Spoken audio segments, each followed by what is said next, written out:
Hello everyone, welcome back to my channel. আজ আমরা যাচ্ছি একটি সুন্দর বৃক্ষ মেলায়। তো চলো দেখে নিই বৃক্ষ মেলা। মেলায় এসে দেখলাম চারপাশে অনেক রকমের ফুল আর গাছ দেখতে অনেক ভালো লাগছিল। এখানে ছোট থেকে বড় সব ধরনের গাছই রয়েছে। এই ফুলগুলো দেখো কত রঙিন। এই গাছটির নাম অ্যাডেনিয়াম। আমাদের ছাদ বাগানেও এই গাছটি রয়েছে। তার মধ্যে বেশিরভাগই গোলাপি আর সাদা। হলুদ রঙের ফুলগুলোও দেখতে অনেক সুন্দর।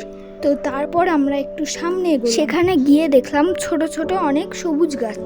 মেলায় যেদিকেই তাকাই শুধু ফুল, ফল আর নানা রকম গাছ। কোথাও ছোট্ট আম গাছ, কোথাও লেবু, কোথাও ডালিম, আবার কোথাও রঙিন ফুলে ভরা টব। আমার সব সময় গাছ অনেক ভালো লাগে। গাছ শুধু আমাদের অক্সিজেন আর ছায়া দেয় না, ফুল দিয়ে মন ভালো করে, ফল দিয়ে উপকার করে, আর সবুজ রং দিয়ে চোখকে শান্তি দেয়। তো তারপর দেখলাম আকাশে অনেক মেঘ, তার সাথে আকাশে অনেক চিলও উঠছিল। তাই আকাশে মেঘ দেখে আমরা বাড়ির দিকে রওনা হলাম। তো আজকের ভিডিও এখানে শেষ করছি। Bye bye.